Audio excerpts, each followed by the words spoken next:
Good afternoon, and welcome to Expose Yourself to Art, a show that looks at the creative process by inviting artists to join us in a conversation about their life and their work. My name is David Schrader, and today's guest is Jim Christiansen, a multi-talented, multifaceted artist. Just to give you a little bit of an introduction, he was born in Riverside, California. When he was young, he was an AAU national champion swimmer at 12. Wow. He was a wannabe cartoonist, sold silk screen portraits of Nixon surfing at age 14,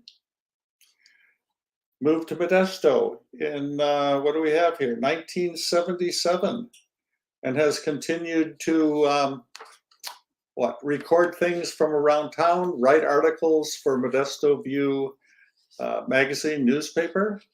So we have a lot to learn and hear from him today. So let me just invite him on so we can get started.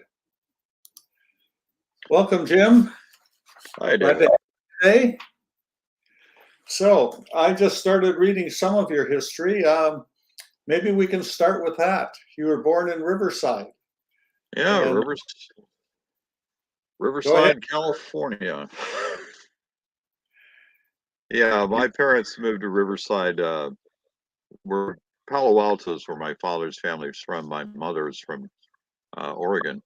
And so we're the Southern California wing of the Christiansen family, only to come back to the Central Valley rather than the Bay Area in 1976.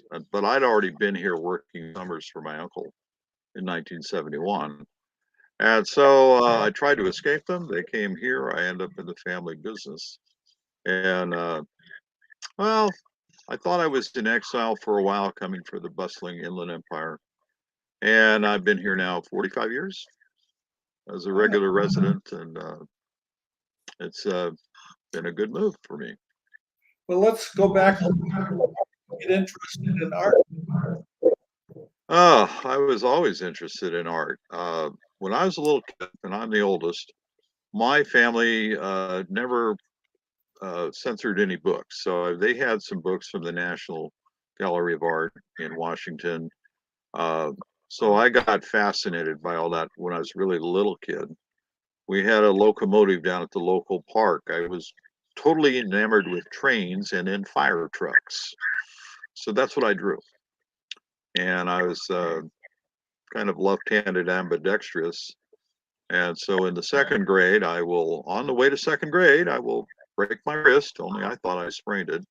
We'll find out when I break my wrist at Barking Dog, hanging a watercolor, that I really broke it.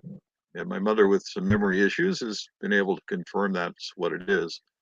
But I'm originally left-handed, and I found out after breaking my wrist that I can't really draw as well right-handed as I do without moving my paper with my left hand.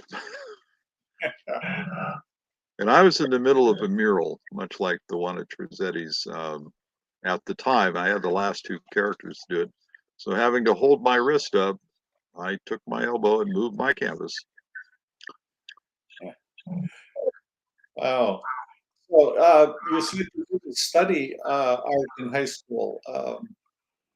You were self-taught? Is that how you described yourself?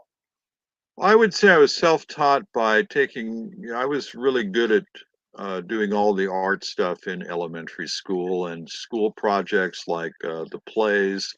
I will go down to Riverside Children's Theater. I have stage fright, so they let me work on props and stage flats. So I have a cousin that was very much into art and silkscreen. And so at 14, I taught myself silkscreen. And at the time, I was wanting to be one 18-year-old to vote. Vietnam's going on. And I'm hanging out with friends that are surfers. And my mother was wanting to be a marine biologist. So we were at the beach a lot. And so I do this Nixon Pray for Surf one, which with the old lacquer stencils, that's tough to draw and with an X-Acto knife, which I found out. So I changed it to Surf's Up. And this becomes a sale point for me in both my high school um, and at that time we're at junior high at ninth grade when I'm there, and we sell out. And at my 50th high school reunion, somebody has one of the originals that she wants to take with her to Italy because apparently there's a surf craze going on. And this is my first professional endeavor. Well, hey, let's bring it up so people. There we go. So, is this what you were talking about? Nixon as a surfer? Yeah, my big influences were like Mad Magazine and Stan Lee and How to Draw Marvel Comics.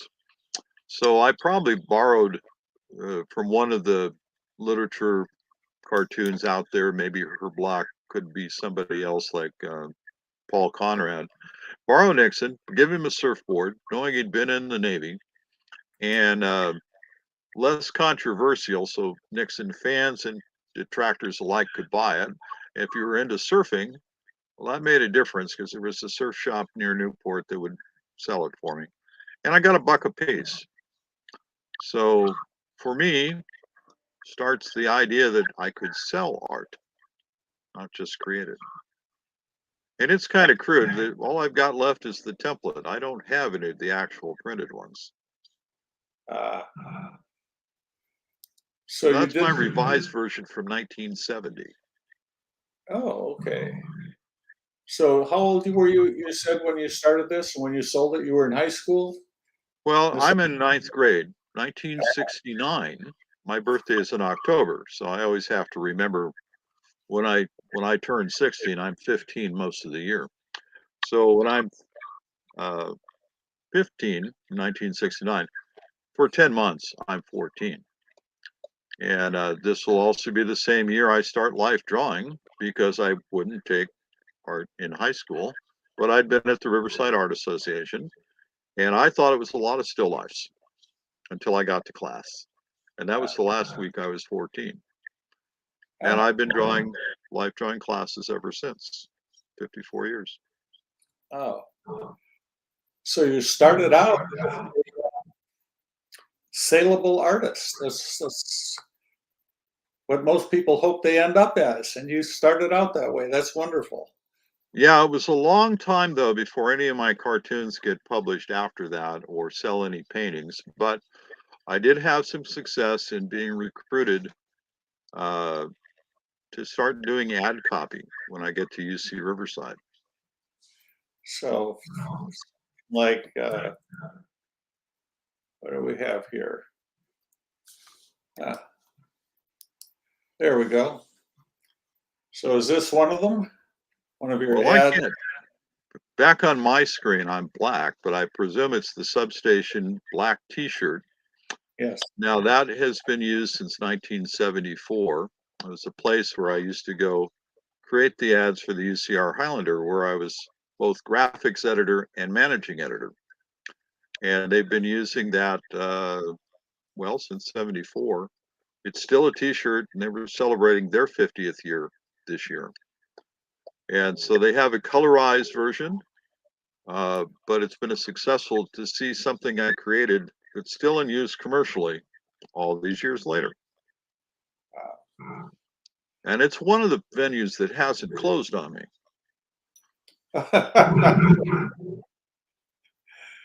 So, what do we have here? There Again, again, I can't see it, but oh, that's, that's too. You can't see it. This is yeah, I'm the one not seeing it. ah, I see you, I see me. Black but- screen's probably one of my dark day paintings. oh, okay. No, this is a what would I call it? Uh, etching. Oh, that'd be from UC Riverside, and that's a what the graffiti artists sometimes call rattle can. It's spray paint, multimedia. Some of that's vinyl paint, um, and it's a stencil from my alternate printmaking. We had a printmaking department at UC Riverside where 125 students. We had 2 presses, 4 silk screens, and you're on your own. Make your monoprint or potato print or whatever it takes. We had Connor Everts, an international printmaker, as our Regents lecturer. They just put in the printmaking rooms at that time. And I will take an incomplete in that one, where he said, you're doing a work, but you're not doing enough of it. Since then, I've cluttered up lots of images in the studio, but very good instructor, and allowed me to try the idea of try different media, try different things. Yeah. So, yeah, there it is. Can you see this one now? I can see it now. Okay. Yeah, that's the one. And some of those things in there is the found object type shapes, hairpins, curtain pins, a few other things like that. The life drawing, like I said, last week I was 14. I go to life drawing, and I think we're going to be drawing still lifes, like you see, bowl of fruit, that sort of thing. And I guess they thought I was mature enough to take it. Well, it was interesting and nervous for a kid for about 20 minutes. And I realized everybody there, professional artists, model professionals. So kind of fit my thing about I want to be a professional artist or cartoonist. This is how we do it. So this is a series of 1-minute poses, and something I've been able to do since taking that first class. I do pretty good outline drawings. I don't go, kind of negative and positive space is fairly easy for me. Cross-hatching I learned a lot about in doing both graphics with halftones and stuff for printing and the newspaper, but also wanting to be a cartoonist. So you'll see that when I draw these things, the hair is very important. Any accentuaries like earrings or something, which I found a necklace or something like that, very important when you're drawing on some place like Fisherman's Wharf. But these compositions are a challenge because I don't know what's coming. Model takes a pose, okay, and I probably did the center one first. Then she turns around a bit, and you get that one to the left that's only partially showing, and then turns around one more time, and I've got the figure to the right, and it comes out as a composition. And I've done some of these where there may be 12 or 13 poses, and for some reason I'm working on an unknown quantity to create a full painting of all the poses. So it's kind of a recurring theme in a lot of my life drawing stuff. It's very interesting.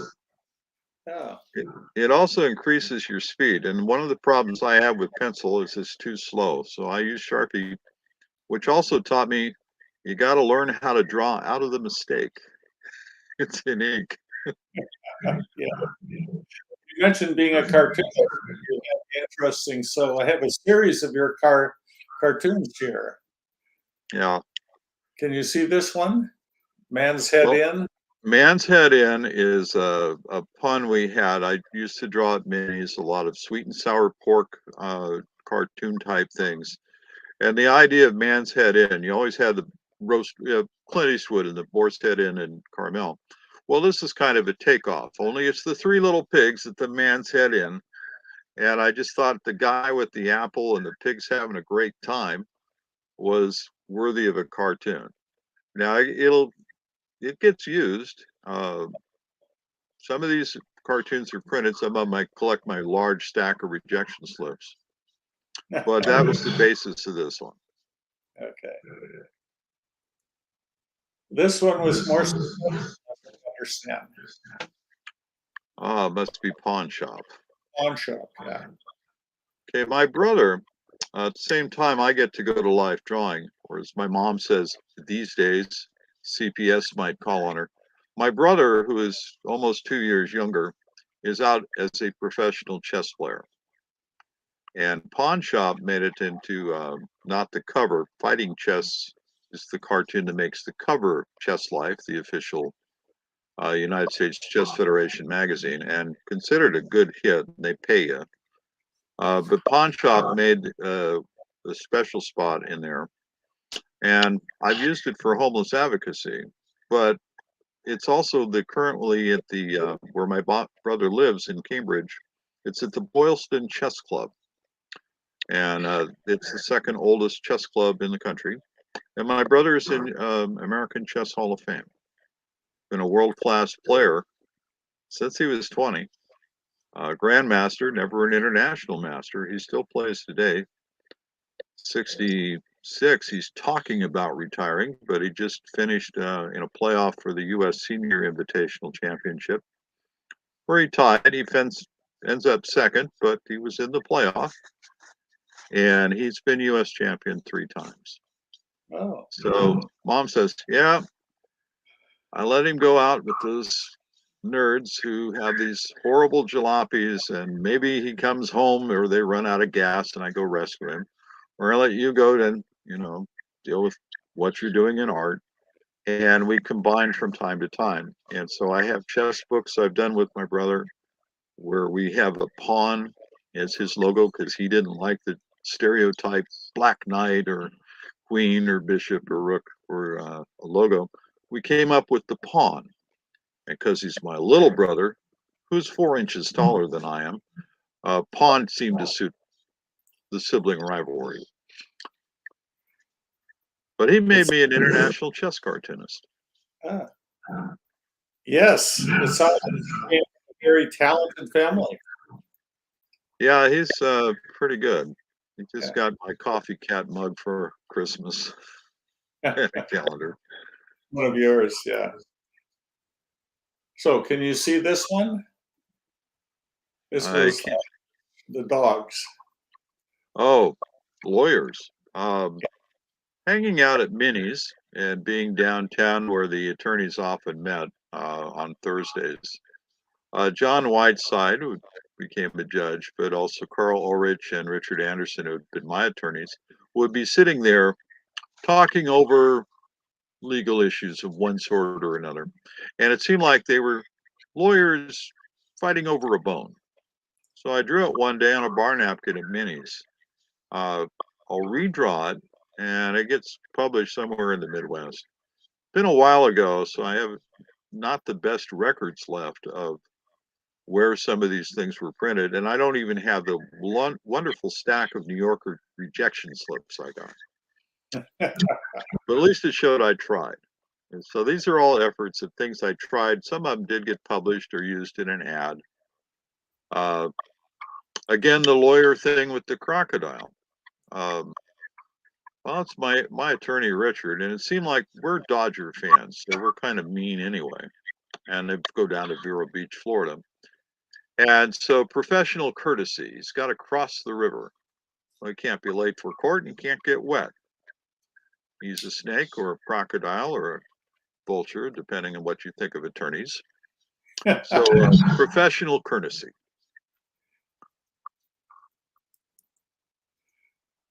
Oh, now we something a lot of us we have the tiki Ah, yes. hotel.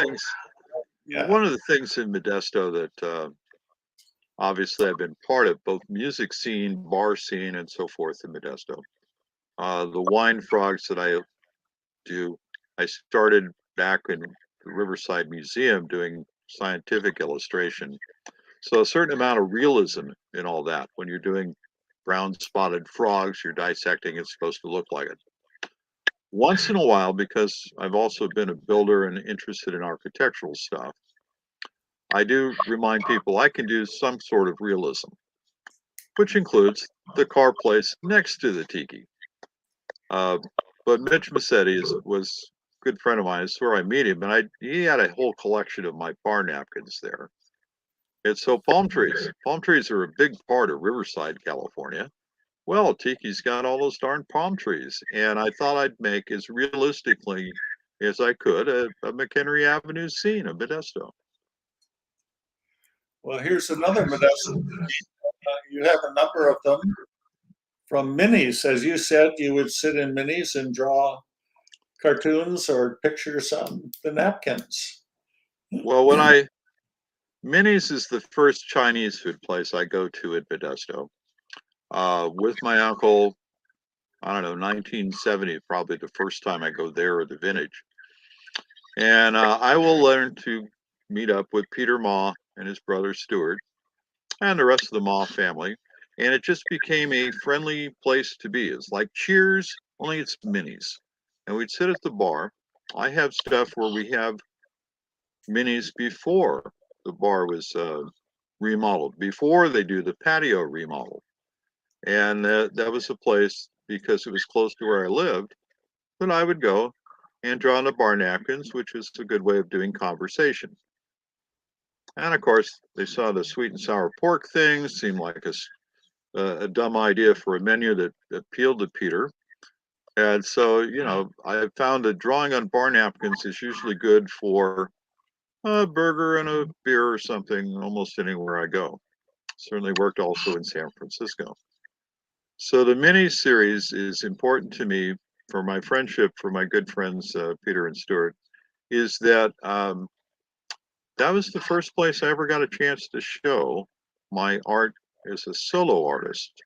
It's the upstairs bar at Minnie's. And I really liked the Burke Tyree nudes, the other collections of art they had, just the different uh, Hawaiian and Pan Pacific art that they had there, that it was kind of an honor to have my friends say, well, we need stuff in the upstairs bar. I'm already buying the stuff, and you're already doing work for stuff. There's an opportunity. And at that time, the bar was often frequented Yes. upstairs. I remember the old bar with the nudes on velvet, I think they were, right?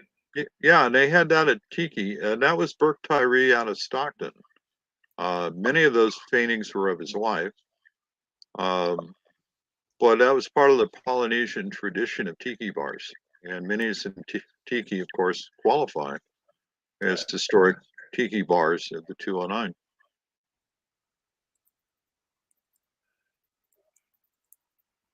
Yeah, the last picture that you have here of Minnie's is on graffiti night, and that's another Modesto tradition that you've recorded in many different ways. So here we have a poster of Modesto Graffiti Night 1990.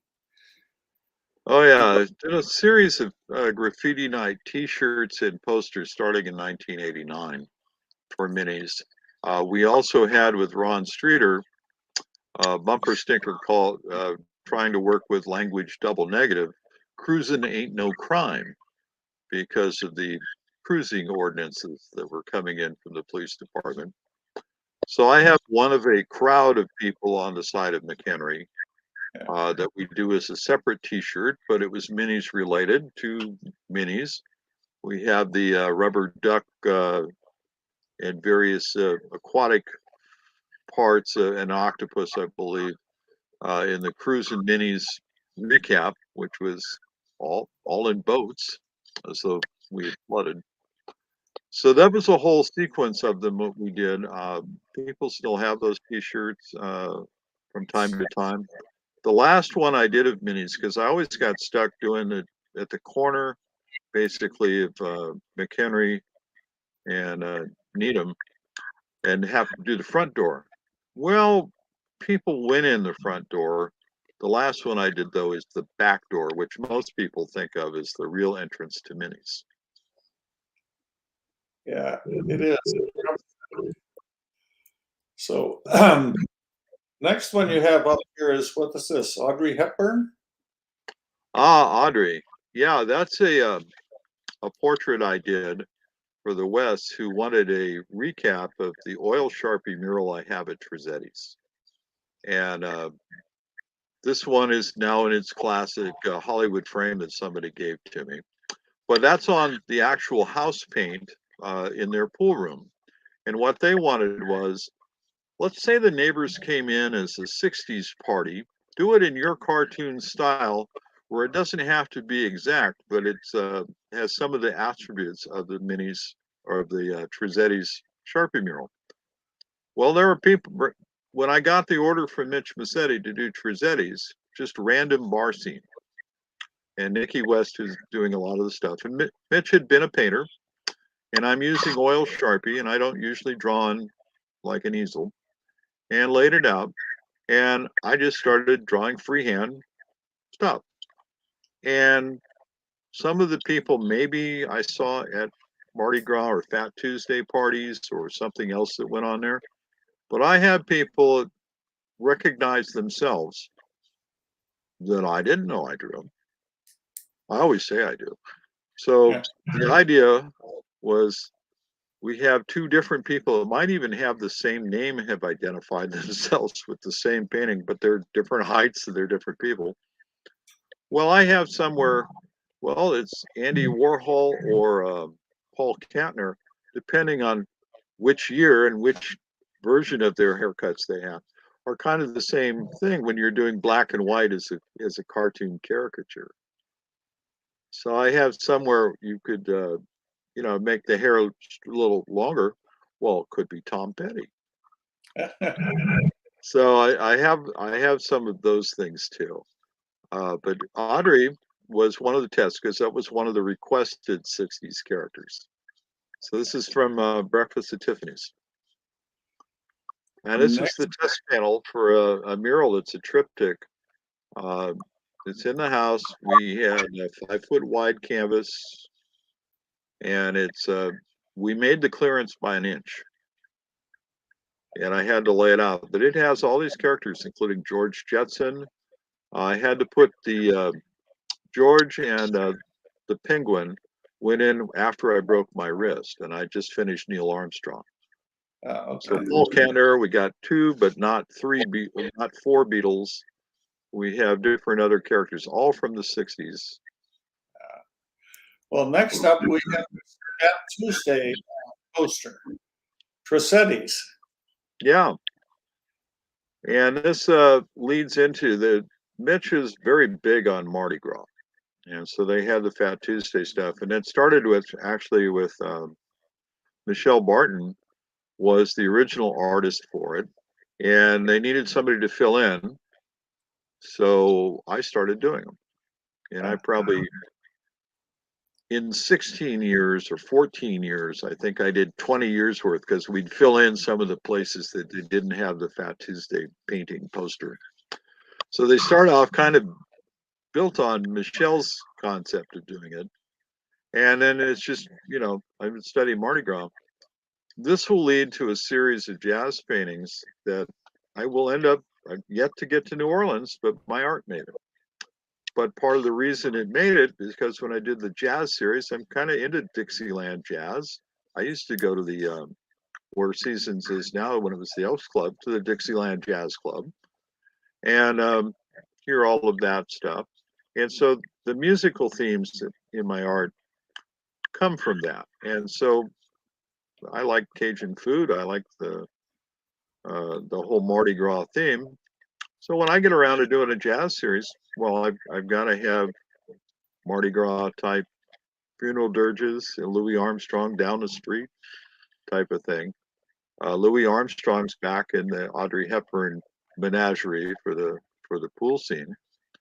So it's a big part of it. And I probably did 20 of these. Plus I did VIP drawings of people, much like I do at Minis or on a bar napkin, but I took my real sketch pad, give them to people in the VIP section who I'd happen to draw for whatever reason.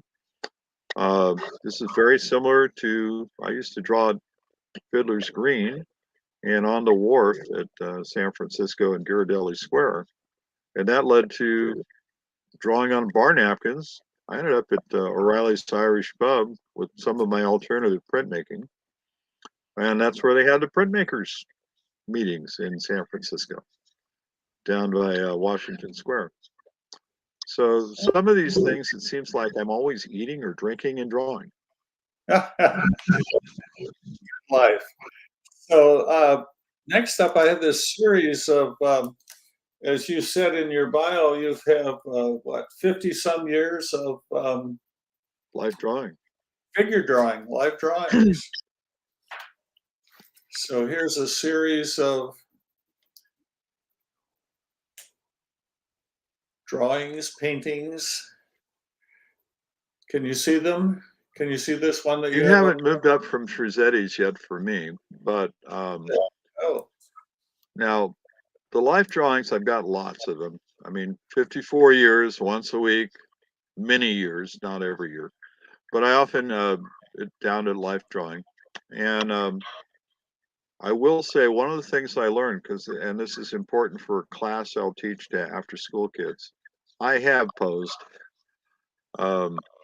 And you find out how much appreciation you have for the people that pose for you, whether they're nude or costume models, just to hold those positions, especially as I get older, trying to hold those positions, it improves your drawing and you begin to notice body awareness. Now, we talked about me being in swim practice. We used to do a lot of biofeedback stuff.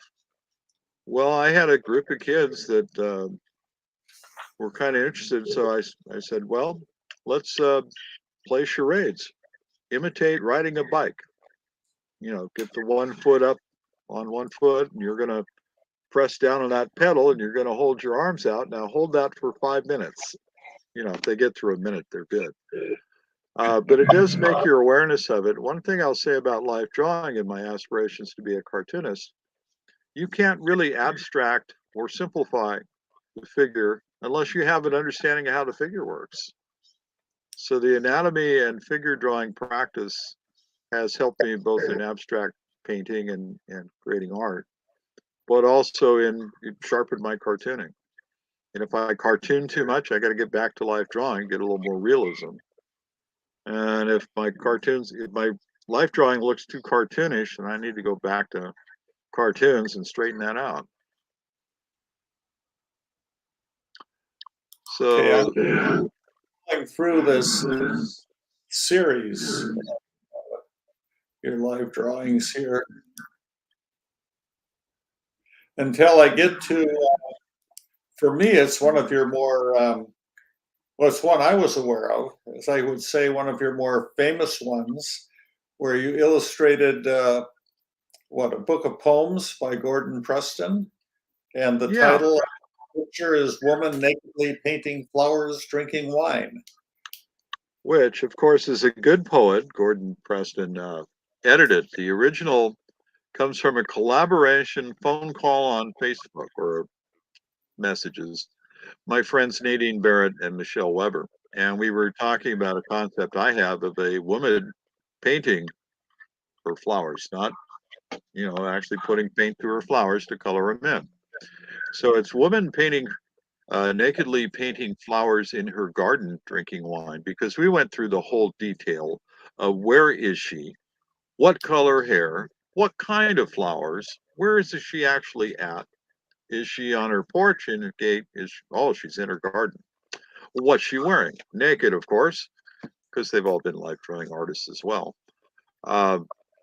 Gordon will see this after I posted it on my James-Christiansen.fineartamerica.com and sends me a poem of this particular image, which I've already shown at Michelin Gallery, where in its 16 by 20 form, people would, in this serious figure drawing thing, come by and just crack up or put a smile on their face. So Gordon sends me the poem and he starts looking through the rest of them. Pretty soon we have 10 poems, stochastic art, where he's taken the inspiration from the art I've done and put together a chapbook. And we've done pretty successful with the chapbook. At least we have 2 editions of it, kind of like Nixon. And it's been a fun project. We did a show and reading at Ralston's Goat when we started with it. But this is a collaboration that becomes a collaboration. Now, all I can say is it seems appropriate. And it is fun to collaborate with other artists. Yes, very much so. We're going to be having what we call a collision show in February at the gallery. It's a show that is with Sam Pierstorm, who's a poet, and pairing up poets with photographers. Well, and of course, that's that's one I have to cover for Modesto View, and it's one of my favorite shows. Which, when you were doing the photographer's gallery across from Yeah. State Theater, that was one of my favorites to come in to see, the poetry with the photographers. That concept really good. So that's one I have to cover. Great. I'll see you. So anyway, moving on with your portfolio here. This is something else that locally you've become known for. It's become kind of one of your signatures. You got into cats, and I know you have cats in your home. Oh God, yeah. So I have one cat. you have one. The rest are visitors. Okay. But yeah, So, the one that comes after Gordon's. We have this picture of your black cat painting. Yeah. He's in the current Pets and Portraits show.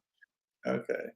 And we have a cat drinking either coffee or something else. That's a coffee cat on an electrical transformer that I was commissioned by John Griswold. Ah. That's in senior living to make the transformers in the parking lot a little more friendly. And I even see on your art studio, you have a cat on the door of your art studio. That's dedicated to Sam, who was the studio cat. Was the studio cat. And we have this collection of 16 cats in a. Oh yes, collections. The new collections, Artfully Yours, at Chartreuse Muse. Well, one of the things they wanted me to consider with their 3x3 collection, try the cats, because I'd come out with the Coffee Cats calendar, which is online, but also there in the gallery. So I did all sorts of mixed media cats. I'd gotten done with the watercolors. I'd done this portrait of Sam. And so these are part of the new collections, Artfully Yours, that are there. And when I do the show in January and February as the featured artist there, Draw the Line is also going to include cats by request, because in my Facebook blog, I often put up having coffee with the cats. That's why I brought back the frogs. I needed something else to draw to remind me I really love animals and it's fun to do them. 2020 calendar planner. Okay, coffee. Yeah. Coffeecatscalendar.com. My friend Leo Garcia has been supporting local artists. He does a website called slothoftheday.com. And Leo came to me, he lives up in Manteca, and offered, to do the calendar layouts and stuff. All I have to do is come up with them. So we put it together, and we're online at coffeecatscalendar.com. And we're got the gallery edition where I've got an original Sharpie coffee cat and a signature and other propaganda to justify the premium we put in for having to buy them in advance. I've done calendars before. I will say print on demand online. It's the way to go as far as cutting down your expenses, the original artist. But there's something about it, especially when people know you and have been purchasing your coffee cats or wine frogs, or I think we'll see the raccoons come up soon. Yeah. Buy those. It's nice to have them in print. And then there's always those people that they just like to see it in their hands before they buy it. And it's also with conversation starters. I've had a lot of fun this past season, and we were late. We didn't get in till September on this. Been a lot of fun for the interaction. The people that have gotten the calendars or gotten the watercolors or acrylics in the past. A lot of interaction with people. That seems to bring a lot of fun to what they're doing.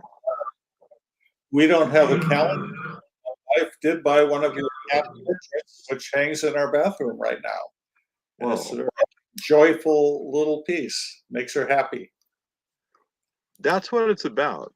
Yeah. I mean, I have that part of me that likes to do the fun cartoons, and of course, I'll get commissioned to do a cat. Cat people don't care what color you paint them in.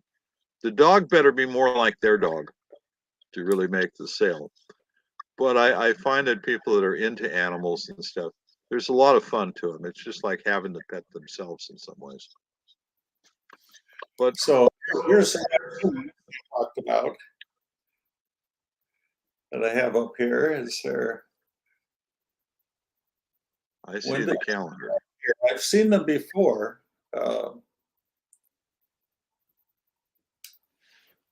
So you've done cats and frogs and raccoons. I guess that's what I'm seeing. Well, and we had the pigs earlier. Yeah. No, my mom was a biological sciences high school teacher, and she had studied at the Marine School over in Coos Bay. So that's the beach and the surfing stuff. But my mother is a big wildlife person, and when I lived on Bodum Street with her, we would have raccoons visit, possums visit. When Sam the cat had his stroke, I did my rehab with my broken wrist at the same time, took him as an example. And so I have a whole watercolor series of Friends My Cat Knows because Sam's so weird. Possums, raccoons, his enemy, the blue jay, the alligator lizard, conveniently, the frogs in the ivy, and then other cats and dogs. And so I haven't done what we did with the book with Gordon, but I have a 12 set watercolor series of them. So that's another reason why they're often in. But the anime or anima, I should say, psychology. There's always some animal, and you see it in Picasso. You'll see it in nearly all sorts of icon art. You'll see the spirit animals and that sort of thing. Well, I guess cats must be mine, and my cats happen to drink coffee. Seems to be. Anyway, here's another one. I don't know if you can see it, but it's basically signs that say strawberries, blueberries, cherries, you pick, and organic fruits.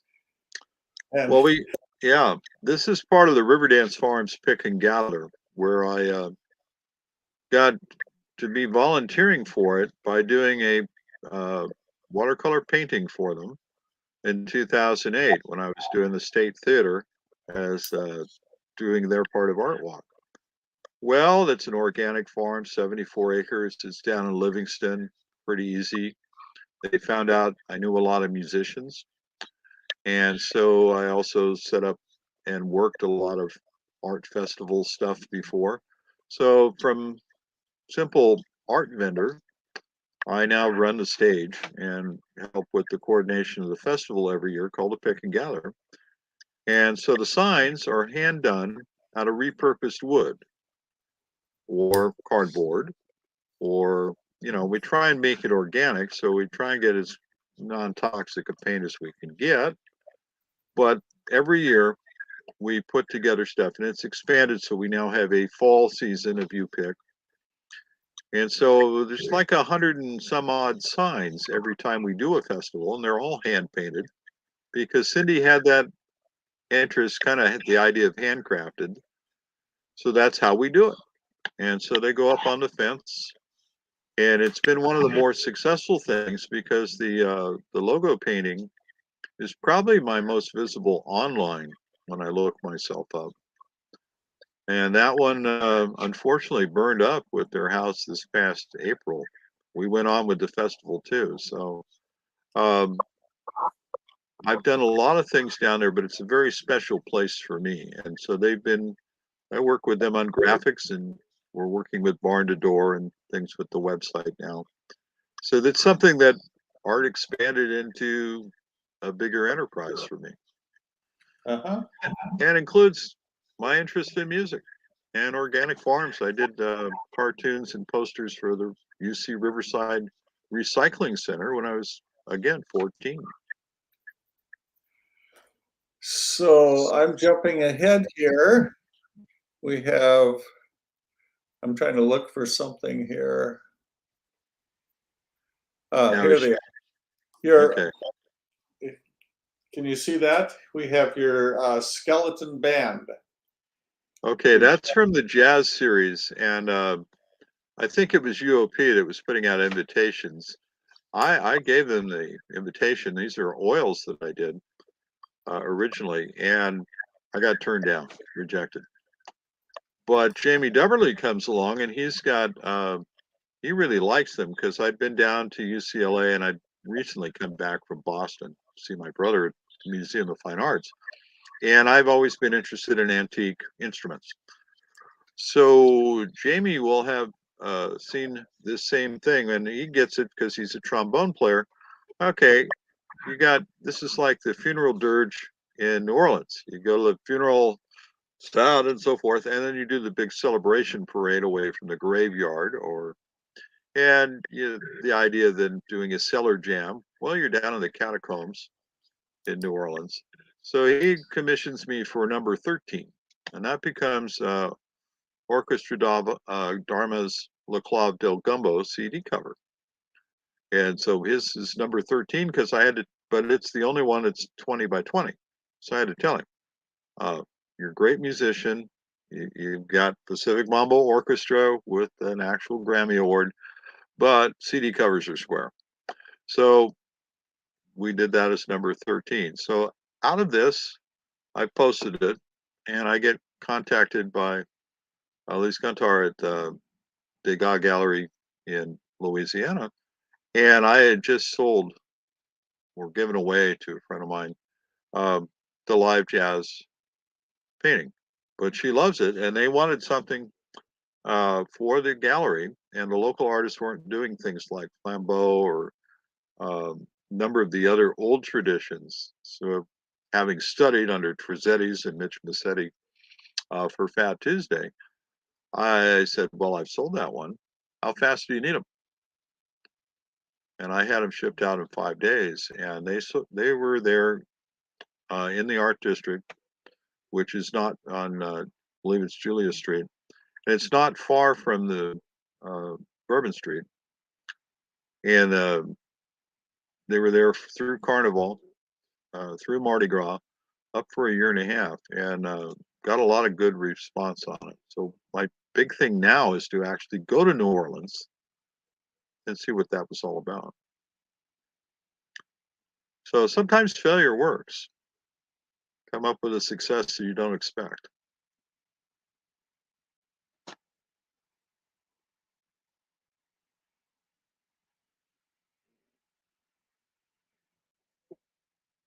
David mentioned, oh yeah, fence art, guitar player. That one is one I have on my fence, and it's kind of because we do Chris Murphy type things. It seemed like it fit Modesto View.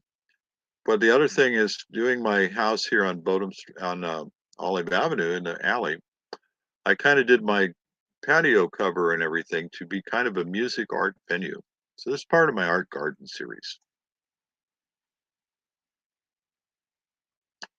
This is part of the jazz series, guitars. One thing I found out doing the barking dog type sketches or at Fiddler's Green or any Strawberry Music Festival, when you draw the guitar, this one is truly abstract painted. But if you're actually trying to capture a caricature, they're real particular that you don't draw Gibson as a Martin. So you want to actually get the frets right, the nut and so forth, and it kind of helps to play, which fortunately I struggle with, but I do know my instruments. So that's a big part of it. Again, a figure in the background and kind of a face in the foreground. The idea is a dancing, sexy jazz type of club, and that is guitar in C sharp minor. Why? I don't know. It seemed like a jazz thing to title it.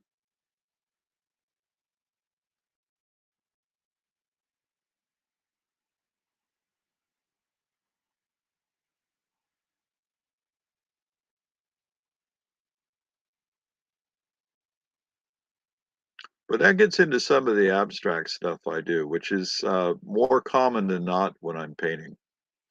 If anything, I'm a cartoonist, feel for it on an abstract background, possibly an abstract expressionist. At least I've been accused of it.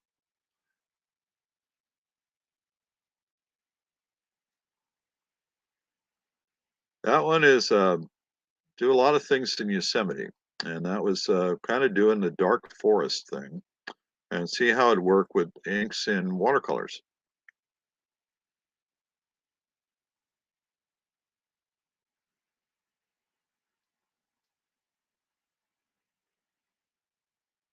That's what's interesting, David. See, giving you that many pictures to figure out where we're going to go with these. But yeah, the drawing that I see up of the forest, that was actually a scene I drew. Ah, assemblage art. This one went to Amgen, and this is something my brother brought home um, from the Parks Department.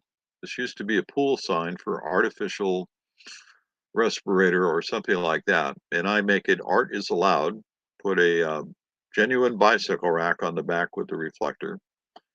It's obviously way out of proportion. It's fire engine red like my first bike. And what's interesting is I used to park it on mom's front porch, and people think I'd actually parked a bike when you saw it from the street. So this one made its way to Amgen a couple of times. Just happened to be I was doing bikes. The high school art classes I did not go to, well, they did nothing but bikes apparently. So I just kind of trip back to what I hadn't done before and make mine a little more destroyed. Um, it's also a bit of a tribute to my friend Carl Robinson, great guitar player, who was killed on um, down the street from us on Bodum and Scenic by the cemetery. And in a way, this is the way Carl's bike ends up, only worse. And so there's some of that. It's kind of a memorial. And I used to ride my bike from Riverside down to San Juan Capistrano, that's a long way, or San Clemente, and back through Lake Elsinore. And some of the dangers of bike stuff. This one we painted up for Amgen. Keenan and I were the only artists that would do it for the first Amgen race in the rain. This one will sell. I've sold a number of prints of it, but it made a by standing there for Modesto View. This will make some coverage apparently with Amgen, uh, both on video and TV, but also we got published on that one. So pays sometimes to be the artist that shows up.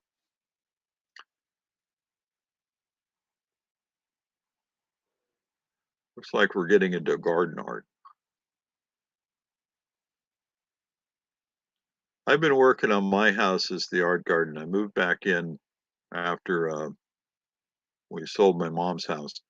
And the garden arc is again kind of an offshoot of what we've done at Pick and Gather, except I'm doing this to make a nice place for my open studio. And I converted my carport to where I'm sitting now into the art studio.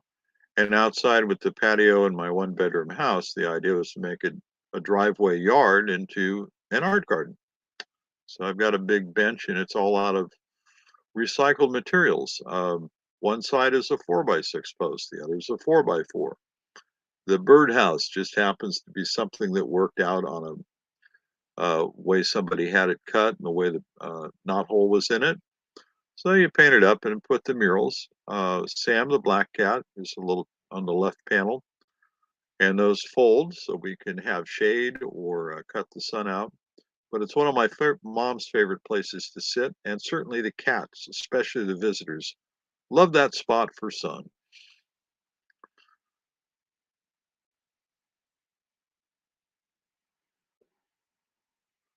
Now, when I see the stuff by Karen Kingsbury doing her mosaics, I've had to experiment with construction glues and that sort of thing to see how these various things, because I made garden benches out of pallets. How does it take the paint?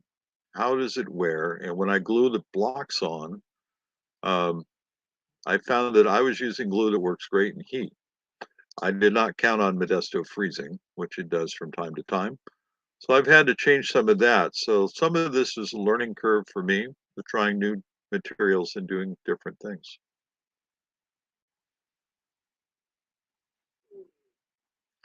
I think that's my favorite of the recent ones, but it had some things fall apart on it. That's how I learned about the glues. And all of those are just random wood blocks that I painted that ended up gluing onto the board. That is actually a piece of what had been a solid pallet that happened to have a plywood deck instead of the usual segmented boards.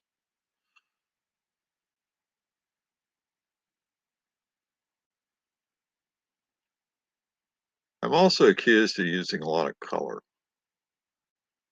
which is probably true for a guy that aspires to do black and white.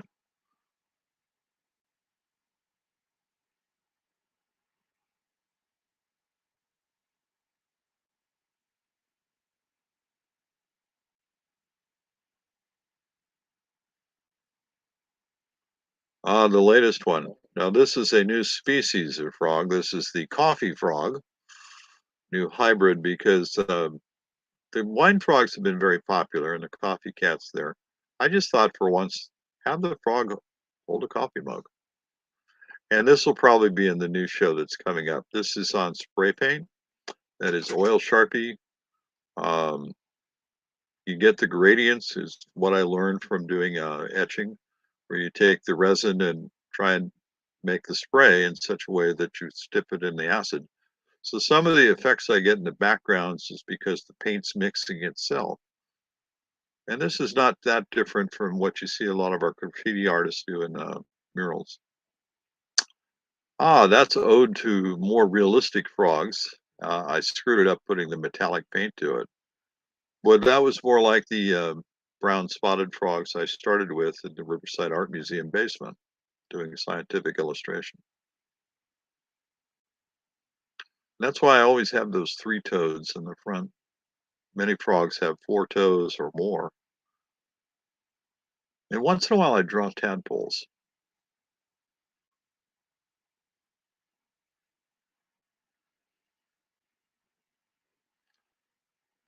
There again, though, the idea, a lot of my abstract watercolors actually have involved a lot of walnut or India ink. And I use printmaking tools to create them. And this is one that started with that, but I did go in and detail the frog before I decided to surround it with metallic paint or ink.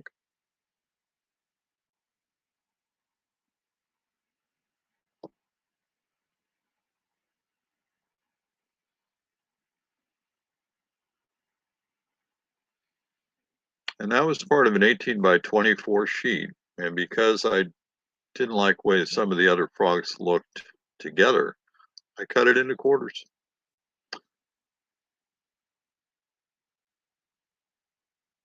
And they all went to different frog collectors.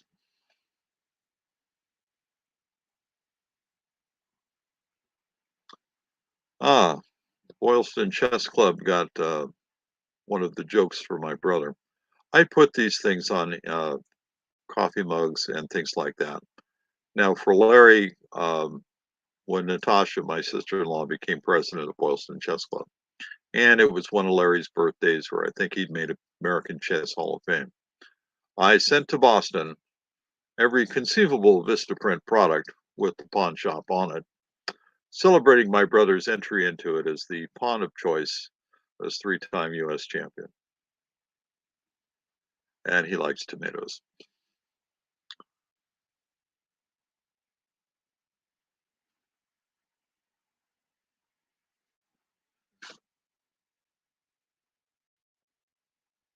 Now, I can't tell if you're on mute, David,